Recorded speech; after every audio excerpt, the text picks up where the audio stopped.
जय गुरु जी। शुक्राना गुरु जी। ये मेरा आज का शुक्राना सत्संग है। बार बार मुझे मैसेज आ रहे थे कि शुक्राना करो, शुक्राना कर। ये मेरा, मैं कहाँ से शुरू करूँ मुझे पता नहीं, पर मैंने अपनी आज पिछले कुछ टाइम से इतनी ज़्यादा तकलीफ़ झेल के इतना बुरा हाल हो चुका है मेरे को यही समझ में ही नहीं आता कि क्यों लोग किसी को इतना दुखी करते हैं। और एक अकेली औरत को देख के उन्हें क्या मज़ा आता है कि वो रोज़ की रोज़ उसके काम धंधे में उसकी इज़्ज़त उतारने में, उसके बारे में बुरा बोलने में टाइम नहीं लगाते। हम क्यों चाहते हैं दूसरे को दबाना, उसकी हर एक अच्छी चीज़ को कुचल के रख देना। ये शायद समाज का नियम ही हो चुका है और मैं इस चीज़ से इतनी दुखी हो चुकी हूँ। ये ब्लैक मैजिक के वीडियोस और ये वो, हम भगवान को मानते हैं, हम ब्लैक मैजिक को इतना प्रमोट किए जा रहे हैं, इतना किए जा रहे हैं।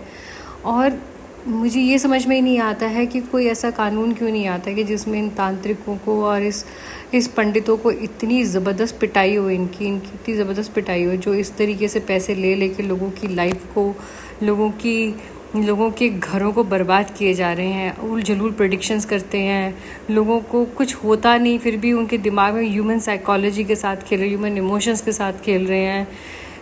जो बात है ही नहीं उनको कुछ गलत बता के, पैसे ऐंठने के चक्कर में, दूसरों का जलन ईर्ष्या द्वेष के चक्कर में, किसी ने तुम्हारे ऊपर कुछ कर दिया है इसके पैसे ऐंठते रहेंगे।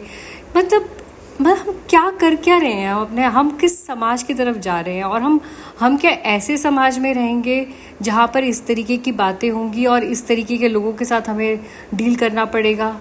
क्या हम कोई अच्छा प्रोडक्टिव काम नहीं कर सकते हैं? हर रोज़ हर दिन यही काम होता रहता है, किसी का काम ख़राब कर दो। और क्या मज़ा आता है किसी की लाइफ को ख़राब करके, किसी की ज़िंदगी के साथ मजाक करके उन्हें क्या मज़ा आता है? कोई मतलब इंसान को कुछ समझ के तो काम करना चाहिए ना। भगवान ने बुद्धि दी है तो उसका कम से कम उपयोग तो करो। अपने सारे अच्छे कर्म इन गंदे कामों में लगा के फिर एक दिन जब वो कुछ उनसे बनता नहीं है, फिर वो उसी आदमी पे इल्ज़ाम लगाते जिसके ऊपर वो करवा रहे थे कि तुमने कुछ किया होगा, जबकि वो खुद गलत कर रहे हैं। और उनको ये समझ में नहीं आता है कि वो कुछ गलत कर रहे हैं और उनको इस चीज़ को रोकना, उनको समझना चाहिए कि वो कुछ गलत कर रहे हैं। फिर जब उनके घर में बैकफायर होता है तो फिर वही आदमी जिसके ऊपर करवा रहे थे, वही विक्टिम, उसको दबना चाहिए। और उसको दबाने के लिए कोई भी आदमी किसी भी हद तक चला जाता है। And this is very very bad. और मुझे ऐसा लगता है कि इन लोगों को डंडे के साथ मार के इनको ऐसा सबक सिखाना चाहिए, इन तांत्रिकों को और इन पंडितों को जो इस तरीके की प्रेडिक्शंस करते हैं, इस तरीके की बातें करते हैं, लोगों के घर बर्बाद करते हैं बिना बात के। उनकी जलन, जिनको पैसा नहीं मिलता उन्हीं को परेशान करने, वो परेशानी के उनका तरीका ये है कि वो ह्यूमन साइकोलॉजी के साथ खेलते हैं। और चूँकि हम मेंटली और फिजिकली इमोशनली इतने स्ट्रॉन्ग नहीं हैं, हम इन इमोशंस में फंसते हैं। फिर जब हमारा सब लुट जाता है फिर हम रिपेंट करते हैं कि हाय हमने ये क्या किया और क्यों किया। अगर हमें गुरुजी मार्गदर्शन ना दें, ये तो हम हैं जो हमारे पास गुरुजी है जिन्होंने हमें मार्गदर्शन दिया। और जिन बेचारों के पास गुरुजी नहीं है और उनके घर वाले उनको गुरुजी के साथ कनेक्ट होने से इसलिए रोकते क्योंकि वहाँ से एनर्जी आती है, उनको जिसके ऊपर हो रहा है उसको कुछ बुद्धि आनी शुरू हो जाती है।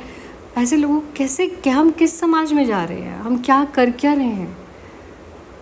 मेरे बस गुरुजी से यही अरदास है कि प्लीज़ आप ऐसे लोगों को बुद्धि दें कि हम सब अपने अपने कामों से मतलब रखें, अपने परिवारों की तरफ ध्यान दें, इन फजूल चीज़ों से दूर रहें, ऐसे किसी भी तरीके की चीज़ों को प्रमोट ना करें जिससे कि दूसरे का घर ख़राब होता है। हम बीइंग अ हम बहुत ही साइकोलॉजिकली बहुत ही कमज़ोर लोग हैं। हमारे को इतनी बुद्धि नहीं है, कुछ हमारे पे कर्मों का बोझ है, कुछ अपने परिवारों का बोझ है। तो मेरे भगवान से यही अरदास है, मेरी गुरुजी से यही अरदास है, गुरुजी ऐसे लोगों को बुद्धि दें, दूसरों के काम धंधों को ख़राब ना करें, अपनी लाइफ जिए और दूसरों को जीने दें। और अगर कोई जलन, ईर्ष्या, द्वेष की कोई भावना है तो अपना इलाज करवाएं, किसी बैठ के मेडिटेट करें कि क्यों उनको ये प्रॉब्लम है और उसका इलाज करें।